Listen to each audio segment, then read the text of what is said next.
सभी को जय मसीह की। आज हम लोग परमेश्वर के वचन से कुछ बातों को सीखेंगे। जैसा कि प्रभु यीशु मसीह ने मत्ती रचित सुसमाचार उसके 13वें अध्याय में पहले पद से 9 तक में इस प्रकार से बातचीत किया है। एक स्वर्ग का राज्य एक दृष्टांत के विषय में समझाते हुए सिखाते हुए कहा है कि एक बीज बोने वाला बीज लेकर बोते हुए चला। कुछ मार्ग के किनारे गिरे और पक्षियों ने आकर उनको चुग लिया। कुछ पथरीली भूमि पर गिरे जो जल्द उग आए और मिट्टी न मिलने के कारण जल्दी सूरज की तपस के कारण, सूरज की किरणों के कारण वो पौधा जल्दी मुरझा गया और सूख गया। तीसरा जो बीज है वो पथरीली झाड़ियों के बीच में गिरा और झाड़ियों ने बढ़कर उसको ऐसे दबा लिया चारों तरफ से कि वो आगे को पनप नहीं सका, फल नहीं लेकर आ सका। पर चौथा जो बीज है वो अच्छी भूमि पर गिरा, फल लेकर आया 30 गुना, 60 गुना और 100 गुना। प्रभु यीशु मसीह का वचन कहता है जिसके कान हो वह सुन ले। अजीजों, आज मैं आपको परमेश्वर के वचन से इस दृष्टांत के ऊपर थोड़ा सा प्रकाशन डालने के लिए हम लोग कोशिश करेंगे। जैसा परमेश्वर के वचन में लिखा है, प्रभु ने कहा स्वर्ग का राज्य, स्वर्ग में कौन सा व्यक्ति प्रवेश करेगा, किस तरीके से उस बीज को हमें स्वीकार करना है। बीज परमेश्वर का वचन है प्रियो, और जहां पर वो गिरा है, जिन स्थानों में गिरा है, वो है आपका और मेरा जीवन, आपका और मेरा हृदय। प्रिय भाई और बहनों, आज बहुत से लोग चर्च में आते हैं, परमेश्वर के भवन में आते हैं, प्रार्थना में बैठते हैं, परंतु प्रार्थना में बैठने के बावजूद भी उनका ध्यान कहीं दूसरी जगह रहता है, या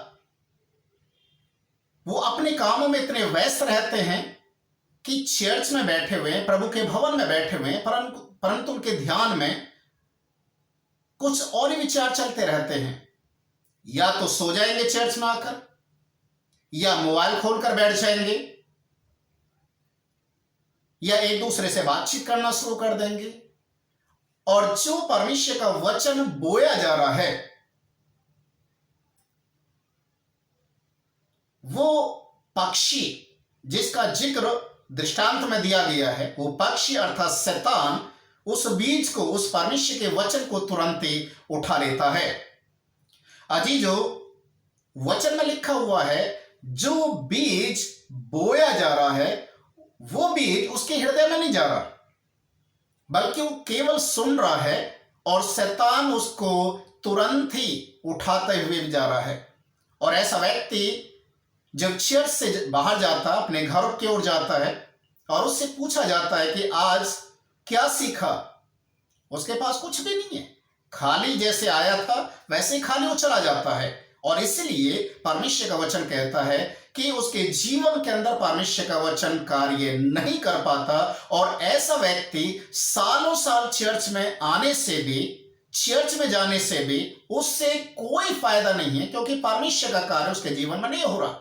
उसका मन कभी परिवर्तन हो ही नहीं सकता है, क्योंकि उसके जीवन में इस तरीके से वो परमेश्वर के वचन को अहमियत नहीं दे रहा है या सुनना नहीं चाहता है। दूसरा बीज जो पथरीली भूमि पर गिरा, अजीजों, ये पथरीली भूमि का मतलब है जहां पर मिट्टी कम है और पत्थर ज्यादा हैं। आज ऐसे बहुत से लोग हैं, बहुत से विश्वासी लोग हैं जो चर्च में सालों साल जा रहे हैं, परंतु परमेश्वर के वचन को अपने हृदय के अंदर बसने नहीं देते। समस्या आती है, परीक्षा आती है, वो बहुत जल्दी टूट जाते हैं, हताश हो जाते हैं, निराश हो जाते हैं, क्योंकि परमेश्वर का वचन जब उनके जीवन में पनपना शुरू करता है तभी उनके जीवन में समस्या आ जाती है। और आज बहुत से ऐसे लोग हैं जो परीक्षा के समय, समस्या आने के समय दूसरे लोगों के बहकावे में आकर, दूसरे लोगों की ताड़ना सुनने के कारण से वो परमेश्वर के वचन को छोड़ देते हैं, परमेश्वर का नाम लेना छोड़ देते हैं। अजीजों, आज हमें ऐसे पत्थर रूपी हृदय को निकालना है जो चंद समय तो उगता है, पर सूरज की किरणें, सूरज की तपस के कारण वो बीज जो पौधा बना वो मुरझा जाता, सूख जाता है। अजीजों, आज जब तक हम अपने हृदय के इस पत्थर रूपी हृदय को पूरी रीति से नहीं निकालेंगे, जब तक हम अपने हृदय को हम परमेश्वर के लिए तैयार नहीं करेंगे, तब तक हम परमेश्वर के लिए एक योग्य बेटा और बेटी नहीं बन सकते हैं। अजीजों, परमेश्वर के वचन में लिखा है, हमारा जो हृदय है वो सीधा नहीं है। इसलिए परमेश्वर का वचन हमें सिखाता है, बताता है कि हे दुचिते लोगों, अपने मन को तैयार करो, अपने हाथों को शुद्ध करो। प्रभु का वचन भी कहता है, मन फिराओ, स्वर्ग का राज्य निकट है। अजीजों, जब तक मन नहीं फिरेगा, ये पत्थर रूपी हृदय पूरी रीति से नहीं निकलेगा, तब तक हम परमेश्वर के वचन को अपने जीवन में कार्य होते हुए नहीं देख पाएंगे। तीसरा, जो बीज झाड़ियों के बीच में गिरा और झाड़ियों ने बढ़कर उसको चारों तरफ से इस तरीके से दबा दिया कि वो पनप नहीं पाया, फल लेकर नहीं आया। आज बहुत से विश्वासी लोग इस तरीके से जीवन को जीते हैं, बहुत सारी चिंता लेकर, बहुत सारे विषयों को लेकर, मेरा क्या होगा, बच्चों का क्या होगा, मेरा भविष्य कैसा होगा, बच्चों की शादी कैसे होगी, और बहुत सारी वगैरह वगैरह चीजें उनके दिल दिमाग में इस तरीके से बनी रहती हैं, या दूसरा कोई ना कोई उनके दिमाग में इस तरीके की बातों को डाल देता है कि अब तुम्हारा क्या होगा, क्योंकि तुम यीशु मसीह को मानते हो तो अब तुम्हारा क्या होगा। अजीजों, मैं आपको बताना चाहता हूं, परमेश्वर का वचन कहता है कि चिंता मत करो, हम क्या खाएंगे, क्या पिएंगे, क्या पहनेंगे, कल के लिए चिंता करने के लिए जरूरत नहीं है, क्योंकि कल का दिन खुद कल के लिए चिंता करेगा। आज की चिंता आपके लिए काफी है। अजीजों, परमेश्वर का वचन इस बात को हमें सिखाता है और बताता है, जब इस तरीके की उलझनें हमारे दिल दिमाग में आ जाती हैं तो हम आगे नहीं बढ़ पाते। कई बार देखा जाता है कि परमेश्वर के भवन में जाने के बावजूद, परमेश्वर के सच्चाई को जानने के बाद भी हम या तो रीति रिवाज में फंसे रहते हैं, या हम परंपराओं के चक्कर में आ जाते हैं, और हमें समझ में नहीं आता कि हम किस तरीके से परमेश्वर के वचन को अपने जीवन में काम करने दें। सालों साल गुजर जाते हैं, परंतु हम जैसे एक सच्चे विश्वासी के समान हम फलवंत होने चाहिए, आशीषित होने चाहिए, हम नहीं हो पाते। परमेश्वर का वचन हमें एक बात को सिखाता है, इब्राहिम को परमेश्वर ने जब वाचा बांधा तो उसको एक ही बात को बोला, मेरे पीछे आ, अपना सब कुछ छोड़ दे, अपने पिता के घराने को छोड़ दे, जन्मभूमि को छोड़ दे, मेरे पीछे आ, मैं तुझे आशीष दूंगा। अजीजों, इब्राहिम ने परमेश्वर के ऊपर विश्वास किया और वो अपना सब कुछ छोड़कर परमेश्वर के पीछे हो लिया। क्या परमेश्वर ने उसे 100 गुना आशीष नहीं दिया? क्या परमेश्वर ने उसको नहीं बढ़ाया? क्या परमेश्वर ने उसकी हर एक जरूरतों को पूरा नहीं किया? हाँ, परमेश्वर सच्चा है और अपने वचन में वो खरा और ईमानदार है। जो परमेश्वर कहता, उसके मुख से जो शब्द निकलता है उसे वो पूरा भी करता है। और हम देखते हैं कि इब्राहिम को परमेश्वर जब ब्लेस किया, आशीषित किया, तो वो केवल एक साधारण इंसान से बढ़कर वो पूरे विश्व भर में विश्वासियों का पिता कहलाया।